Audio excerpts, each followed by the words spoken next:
64 minutes continue avec le monde de Linda Giguère qui nous a rejoint. Bonsoir. Bonsoir. Vous nous faites découvrir un festival très loin du festival de Cannes, festival de cinéma, plutôt hors norme.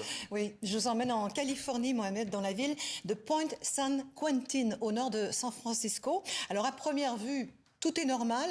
Des musiciens ambiancent la place entre les projections de films, car oui, nous sommes bien dans un festival de cinéma.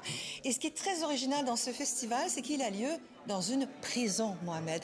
La tristement célèbre prison de San Quentin, où on pratiquait les exécutions à l'époque. Eh bien, aujourd'hui, l'établissement ouvre ses portes aux visiteurs. Il accueille le monde du cinéma et présente des films réalisés par des prisonniers comme Ryan Pagan, 37 ans. Il purge une peine de 77 ans pour assassinat. Il présente aujourd'hui son premier court-métrage.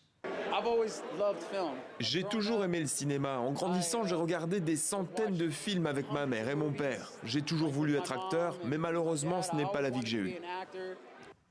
Voilà, ce n'est pas la vie qu'il a eue et pourtant, ce n'est pas un rêve. Il réalise bel et bien des films, Linda. Absolument. Le cinéma, ça fait partie d'un travail de réhabilitation qui a été mis en place dans l'établissement pénitentiaire. La prison de San Quentin estime que 90% de ces prisonniers seront un jour dehors et sortiront de prison. Et ce type d'activité culturelle, donc la production de cinéma, d'un journal ou de podcast, eh bien, ça prépare la réinsertion dans la société. On va écouter le directeur de la prison. Plus on multiplie les événements et les activités, plus on peut réduire la violence et les tensions entre les détenus. Si nous renvoyons des personnes dans la société, sans qu'elles aient résolu leur traumatisme et sans compétences, diplôme ou formation, elles sont plus susceptibles de récidiver.